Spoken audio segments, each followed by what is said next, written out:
بسم اللہ الرحمن الرحیم۔ تمام سننے اور دیکھنے والوں کو خلوص بھرا سلام ہو۔ آپ دیکھ رہے ہیں حسنین ٹی وی۔ ایک بادشاہ نے حاتم طائی کی اتنی شہرت سنی کہ بادشاہ نے محسوس کیا کہ اس کی شہرت، اس کا نام اور اس کی عزت حاتم طائی سے بہت کم ہے۔ بادشاہ کا دل بغض اور حسد سے بھر گیا۔ جب تک حاتم زندہ ہے مجھے حاتم سے زیادہ شہرت نہیں مل سکتی۔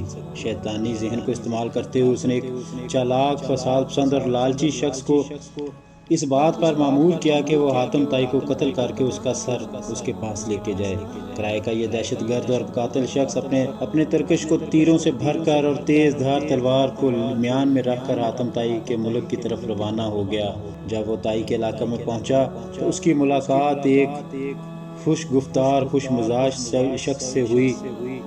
اس شخص نے اس کرائے کے قاتل کو مسافر سمجھ کر اپنے گھر لے گیا اور ایسے پیار اور خلوص سے اس کی توضیع کی۔ کرائے کا قاتل اس مہمان سے رخصت ہونا چاہا تو اس خوش گفتار اور خوش اخلاق میزبان نے اصرار کیا کہ مہمان ابھی چند روز اور قیام کرے اور مزید خدمت کا موقع دے۔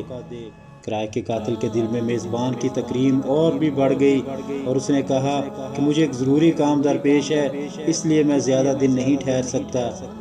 اس بارے میں میزبان نے کہا کہ وہ کام آپ مجھے بتا دیں، شاید میں آپ کی کچھ مدد کر سکوں۔ قاتل نے رازداری سے کہا کہ بادشاہ نے مجھے ایک کام سونپا ہے کہ ایک شخص جس کا نام حاتم ہے اس کا سر کاٹ کے بادشاہ کی خدمت میں لے کے جانا ہے، جس پہ مجھے بہت بڑا انعام ملے گا۔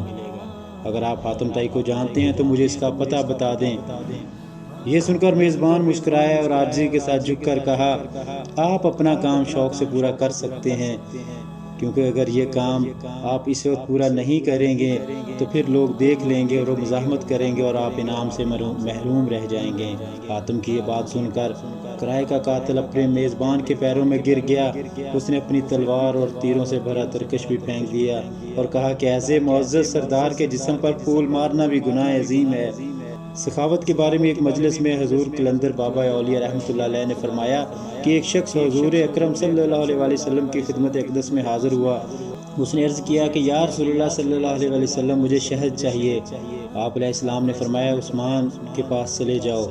جب یہ شخص حضرت عثمان رضی اللہ تعالیٰ عنہ کی خدمت میں پہنچا وہاں بہت سارے اونٹ بیٹھے ہوئے تھے اور گھیوں کی بوریاں لادی جا رہی تھی۔ اس شخص نے دیکھا کہ ایک بوری کا منہ کھل گیا اور اس میں سے چند کلو گیہوں زمین پر گر گئی۔ حضرت عثمان غنی رضی اللہ تعالیٰ عنہ نے جب یہ دیکھا تو انہوں نے اپنے ملازم سے بات پرس کی اور اس کو ڈانٹا ڈپٹا کہ یہ گیہوں زمین پر کیوں گرا ہے۔ آنے والے شخص نے یہ دیکھ کر واپسی کا فیصلہ کیا اور پھر آپ علیہ السلام کی خدمت میں حاضر ہوئے، فرمایا یا رسول اللہ صلی اللہ علیہ وسلم مجھے شہد چاہیے۔ حضور اقدس صلی اللہ علیہ وسلم نے پھر یہی ارشاد فرمایا کہ عثمان غنی کے پاس چلے جاؤ۔ اس شخص نے ساری کارگزاری بتائی۔ آپ علیہ السلام نے پھر بھی فرمایا کہ عثمان کے پاس چلے جاؤ۔ وہ شخص دوبارہ حضرت عثمان غنی رضی اللہ تعالیٰ عنہ کی خدمت میں حاضر ہوا اور ان کی ملازم سے شہد مانگا۔ ملازم نے حضرت عثمان غنی رضی اللہ تعالیٰ عنہ سے کہا کہ اس آدمی کو شہد چاہیے۔ حضرت عثمان غنی رضی اللہ تعالیٰ عنہ نے فرمایا کہ اسے شہد دے دو۔ ملازم نے برتن مانگا۔ آنے والے شخص نے کہا کہ میرے پاس تو برتن نہیں ہے۔ ملازم نے پھر حضرت عثمان غنی رضی اللہ تعالیٰ عنہ سے عرض کیا حضور اس کے پاس تو شہد لینے کے لیے برتن نہیں ہے۔ حضرت عثمان نے فرمایا کہ شہد کا کپا اٹھا کر اس آنے والے شخص کو دے دو، میں کمزور آدمی ہوں، اتنا زیادہ وزن تو نہیں اٹھا سکتا۔ ملازم نے پھر حضرت عثمان غنی رضی اللہ تعالیٰ عنہ کے پاس گئے اور کہنے لگے کہ آنے والا شخص بہت کمزور ہے، وہ اتنی شہد نہیں اٹھا سکتا۔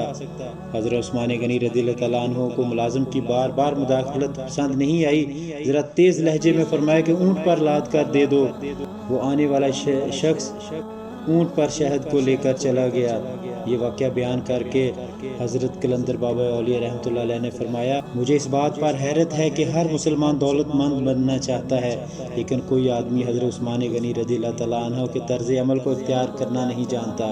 یہ پیغمبرانہ اوصاف اور طرز فکر کی جب کسی کے اندر تحریک پیدا ہو جاتی ہے تو دیکھ لیتا ہے کہ کوئی شے براہ راست موجود نہیں، ہر چیز کا وجود اللہ کی حاکمیت پر ہے، سارے جہانوں کا بادشاہ اللہ ہی ہے۔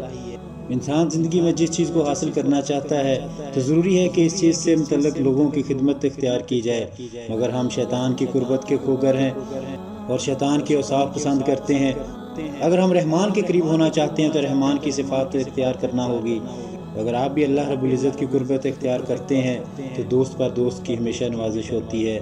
اللہ تعالیٰ آپ کو اور مجھے سخاوت کی صفات عطا فرمائے، آمین یا رب العالمین۔ ناظرین، اسلامی واقعات اور اللہ رب العزت کے برگزیدہ بندوں کے حالات کے بارے میں آپ کو حسنین ٹی وی سے معلوماتی ویڈیوز ملتی رہیں گی۔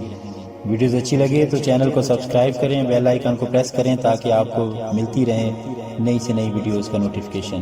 لائک اور شیئر بھی کریں تاکہ آپ کے حلقہ احباب میں لوگ اس سے مستفیض ہو سکیں۔ اور سارا خیال رکھیں اپنا اور اپنے پیاروں کا۔ اللہ رب العزت ہم سب کو اپنے حفظ و امان میں رکھے، آمین ثم آمین، والسلام۔